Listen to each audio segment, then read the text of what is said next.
Hello friends, welcome back to my channel agro studies में आप लोग का बहुत बहुत हार्दिक स्वागत है। फ्रेंड्स, आज की जो हम इस वीडियो में बात कर रहे हैं बीएससी एग्रीकल्चर एंट्रेंस एग्जाम। जी हैं फ्रेंड्स, आपने सही सुना। बीएससी एग्रीकल्चर एंट्रेंस एग्जाम के पढ़ो क्वेश्चन के बारे में बात करें। आप किसी भी एंट्रेंस एग्जाम की तैयारी कर रहे हैं या फिर डी की कर रहे हैं, ठीक है, डी की कर रहे हैं, लखनऊ यूनिवर्सिटी की कर रहे हैं, एमजी केवीपी की कर रहे हैं, यूपी कॉलेज की कर रहे हैं, यूपी कैडेट की कर रहे हैं, ठीक है, सीयूटी की कर रहे हैं, किसी भी चीज़ की तैयारी कर रहे हैं, आपके लिए वीडियो बहुत ही ज़्यादा हेल्पफुल होने वाला है। तो वीडियो को बिना देरी के स्टार्ट करते हैं। तो सबसे पहला हमारा जो प्रश्न दिया गया, संसार में किस फसल का उत्पादन तथा क्षेत्रफल सर्वाधिक है, ठीक है। तो पहला ऑप्शन है गेहूं, दूसरा ऑप्शन है धान, तीसरा ऑप्शन है आलू और चौथा ऑप्शन है मक्का।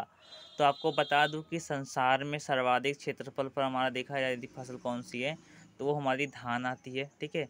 धान के बाद हमारा गेहूं आता है, ठीक है, ध्यान दीजिएगा, धान के बाद हमारा गेहूं आता है। धान में देखा जाए सर्वाधिक धान जो होता है, ठीक है, वो हमारा चीन में होता है और दूसरे स्थान पर हमारा भारत है, ठीक है, भारत है। और एक प्रश्न पूछा जा सकता है कि भारत में सर्वाधिक किस फसल का उत्पादन और किस फसल का क्षेत्रफल सबसे अधिक है यानी सर्वाधिक है, तो वो हमारा गेहूं का हो जाएगा, ठीक है, ध्यान दीजिएगा। तो चलिए इसके बाद नेक्स्ट आगे बढ़ते हैं। तो इसके बाद दिया गया मक्का की पत्तियों के शीर्ष, ठीक है, यानी कि जो शीर्ष यानी कि ऊपर वाला जो भाग होता है, ठीक है, का सफ़ेद होना क्या कहलाता है या फिर क्या सूचक है, तो वो हमारा क्या कहलाता है या फिर हमारा किस चीज़ का सूचक है, तो वो हमारा होता पहला ऑप्शन दिया गया एफ ई की कमी के कारण, ठीक है, दूसरा ऑप्शन है जिंक की कमी, तीसरा ऑप्शन है नाइट्रोजन की कमी और चौथा ऑप्शन है एम की कमी का। तो मक्का की पत्तियों के शीर्ष का सफ़ेद होना हमारा वो हमारा जिंक की कमी के कारण होता है, किसके कारण, जिंक की कमी के कारण, ठीक है, ध्यान दीजिएगा। चलिए नेक्स्ट बढ़ते हैं। तो तीसरा प्रश्न दिया गया है अन्न भंडारण, ठीक है, अन्न यानी खाद्यान्न भंडारण, ठीक है, हेतु अन्न में या फिर खाद्यान्न में नमी की कितनी मात्रा होनी चाहिए। तो पहला ऑप्शन दिया गया 8 से कम, दूसरा ऑप्शन है 12 से कम, तीसरा ऑप्शन 14% से कम और चौथा ऑप्शन दिया गया है 10% से कम। तो अन्न भंडारण या फिर खाद्यान्न के भंडारण हेतु हमारा 12% से कम नमी की आवश्यकता पड़ती है। ये ध्यान दीजिएगा, नोट कर लीजिएगा, वेरी इंपॉर्टेंट क्वेश्चन है। चलिए इसके बाद और आगे बढ़ते हैं। तो सर्वाधिक कार्बोहाइड्रेट किस खाद्यान्न में पाया जाता है, very important, mostly very important question दिया गया है। तो पहला ऑप्शन है गेहूँ, दूसरा ऑप्शन चावल, तीसरा ऑप्शन है मक्का, चौथा ऑप्शन है ज्वार।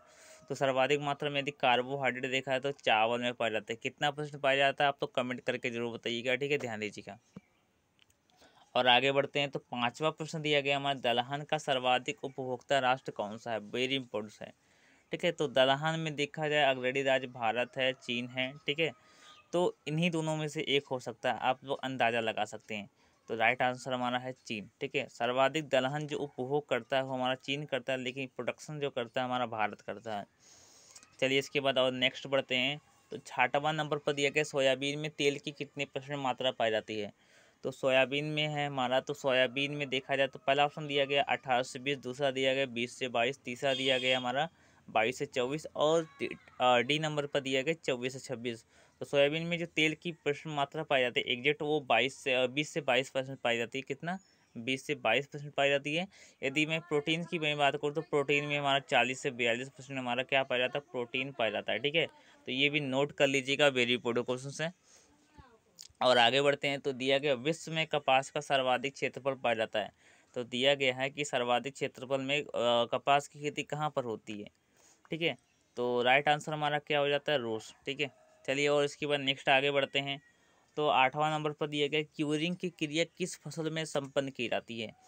तो जो क्यूरिंग की क्रिया जो हमारी है वो हमारी तंबाकू में संपन्न की जाती है। क्यूरिंग की क्रिया क्या है, ये ध्यान दीजिएगा कि जो क्यूरिंग की क्रिया होती है उसमें क्या करते हैं कि जो बगल वाली जो शाखाएं निकली होती है उसे काट देते हैं, तो उसी को क्यूरिंग की क्रिया कहते हैं, ठीक है। चलिए इसके बाद और आगे बढ़ते हैं। एक प्रकार से और पूछा जा सकता है कि चाय की फैमिली क्या है, ठीक है, तो इसे भी पढ़ लीजिएगा। चाय का बॉटनिकल नेम क्या है, तो ये भी पढ़ लीजिएगा, ठीक है।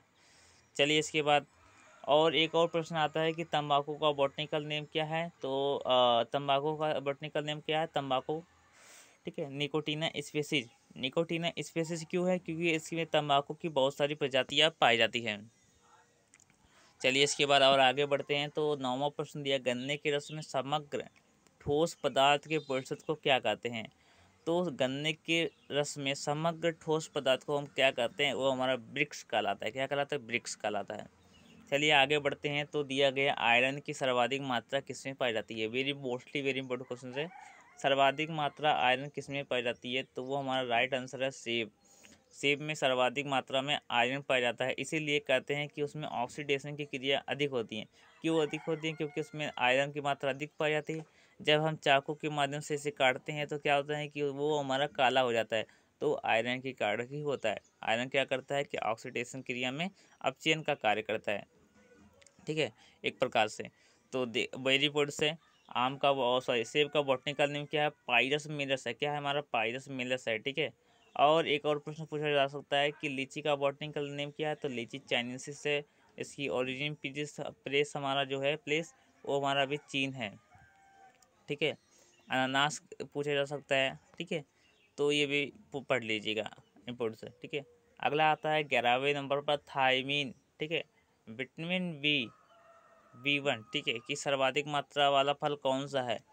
तो पहला ऑप्शन दिया गया काजू, दूसरा दिया अखरोट, तीसरा दिया बादाम, चौथा ऑप्शन दिया बेल। तो सर्वाधिक मात्रा में जो थायमीन पाया जाता है वो काजू में पाया जाता है। किसमें पाया जाता है? काजू में पाया जाता है, ठीक है, ये ध्यान दीजिएगा। और इसके बाद चलो और आगे बढ़ते हैं। तो दिया गया सेब उत्पादक शीर्ष राज्य, शीर्ष राज्य का मतलब क्या? अग्रणी राज्य है। तो पहला ऑप्शन दिया गया जम्मू कश्मीर, दूसरा दिया हिमाचल प्रदेश, तीसरा दिया हरियाणा, चौथा दिया पंजाब। तो जब सेब उत्पादन में देखा जाए तो जम्मू कश्मीर हमारा अग्रणी राज्य है। और यदि देखा जाए सेब का कटोरा कैसे कहा जाता है, तो सेब का कटोरा हम हिमाचल प्रदेश को कहते हैं। किसे कहते हैं? हिमाचल प्रदेश को सेब का कटोरा कहते हैं। और आगे बढ़ते हैं। तो दिया गया है कि कुफरी किस फसल के किस्म है? तो कुफरी जो है हमारी वो किस फसल के किस्म, ये दिया गया है। तो देखेंगे आप जब पढ़े होंगे क्लास 12th में कि जो कुफरी है हमेशा आलू की फसल में ही ज़्यादा देखने को मिलती है। देखेंगे कुफरी अशोका, कुफरी चंद्रमुखी, ठीक है, कुफरी अलंकार, ठीक है, कुफरी चिपसोना वन। तो ये सब आपका किसका है? ये सब हमारा आलू का ही है, ठीक है, ध्यान दीजिएगा। आलू की फैमिली क्या है? सोलिनेसी है। इसका बीज दर क्या होता है? 20 से 25 क्विंटल, 20 से 25 क्विंटल प्रति हेक्टेयर है, ठीक है, ये ध्यान दीजिएगा। केला है मूसा पैराडीसियाका है, ठीक है। और इसकी फैमिली क्या है? इसकी फैमिली हमारी मुजेसी है। और आगे बढ़ते हैं। तो चाय का जन्म स्थान क्या है? वेरी इंपॉर्टेंट से चाय का जन्म स्थान क्या है? तो वो भारत है, ठीक है, ध्यान दीजिएगा, नोट कर लीजिएगा। आप लोग वीडियो को लाइक करें, चैनल को सब्सक्राइब करें। दिया गया 15 नंबर पर सूर्यमुखी का जन्म स्थान कहाँ है? वेरी इंपॉर्टेंट से। तो सूर्यमुखी का जो जन्म स्थान है हमारा चीन है, ठीक है। तो आगे और बढ़ते हैं। तो नेक्स्ट हम बढ़ते हैं। तो शीर्ष केसर उत्पादन राज्य कौन सा है? केसर के उत्पादन में अग्रणी राज्य कौन सा है? तो वो हमारा कौन सा है? वो हमारा जम्मू कश्मीर हमारा केसर के उत्पादन में अग्रणी या फिर शीर्ष राज्य है। और आगे है, ठीक है। इसके बाद दिया गया अंग्रेजों द्वारा सर्वप्रथम कहवा जो था हमारा बागान लगाए गए थे। पहला ऑप्शन दिया चिकमंगलूर जनपद में, दूसरा दिया कुर्ग जनपद में, तीसरा दिया नीलगिरी जनपद में, और चौथा दिया गया हमारा वायनाड जनपद में। तो राइट आंसर हमारा सबसे पहले जो कहवा था हमारा वो हमारा नीलगिरी जनपद में किया गया था, ठीक है, लगाया गया था अंग्रेजों के माध्यम से। इसीलिए हम वहाँ पर देखेंगे कि सबसे अधिक जो प्रचलित होता है वो नीलगिरी पहाड़ों में से जो कहवा मिलता है वो ज़्यादा प्रचलित है। चलिए इसके बाद और आगे हम बढ़ते हैं। तो दिया गया लहसुन में विशिष्ट गंध का कारण क्या? वेरी इंपॉर्टेंट से लहसुन जो हमारा होता है उसमें विशिष्ट गंध किसके कारण होता है? तो वो हमारा दिया गया क्लोरो, पहला ऑप्शन दिया क्लोरो यौगिक, दूसरा दिया फ्लोरो यौगिक, तीसरा दिया सल्फर यौगिक, चौथा दिया ब्रोमो यौगिक। तो राइट आंसर हमारा क्या है कि हमारा सल्फर यौगिक, ठीक है, क्या है? सल्फर यौगिक हमारा राइट आंसर हो जाता है। सल्फर यौगिक में क्या होता है कि जो गंध होती है वो गंध आती है, ठीक है, विशिष्ट गंध आती है। चलिए इसके बाद और आगे बढ़ते हैं। तो कौन सा वनस्पति तेल हृदय रोगियों के लिए उपयुक्त है? वेरी इंपॉर्टेंट से हृदय रोगियों के लिए कौन सा वनस्पति तेल उपयुक्त है? पहला दिया गया सूरजमुखी, दूसरा दिया मूंगफली, तीसरा दिया गया सरसों, चौथा दिया गया हमारा सोयाबीन का तेल। तो हमारा राइट आंसर क्या हो जाता है? सोयाबीन का तेल, ठीक है, ध्यान दीजिएगा। सोयाबीन का तेल क्या है? हृदय रोगियों के लिए सबसे ज़्यादा उपयुक्त होता है। चलिए इसके बाद दिए गए निम्नलिखित में से कौन से फल में एस्कॉर्बिक एसिड, एस्कॉर्बिक एसिड का मतलब क्या होता है? विटामिन सी, क्या होता है? विटामिन सी, ठीक है, किस में सबसे अधिक पाया जाता है? तो दिया गया है पहला ऑप्शन है आंवला, तो हमारा राइट आंसर हो जाएगा आंवला। आंवला में कितना परसेंट पाया जाता है, ठीक है, एस्कॉर्बिक एसिड या फिर विटामिन सी। आप लोग कमेंट करके बताइए, यदि आप जानते हैं तो, नहीं जानते तो आप तो कमेंट कीजिएगा सर मुझे नहीं पता, मैं आप लोगों को कमेंट बॉक्स में अच्छे से बताऊंगा, ठीक है। इसके बाद देखिए आम, तो आम में जो एक बम्बई हरा प्रजाति है उसमें पाया जाता है विटामिन सी पाया जाता है, जिसमें 0.2% लगभग विटामिन सी पाया जाता है, ठीक है। इसके बाद सेब में तो पाया नहीं जाता है, ठीक है।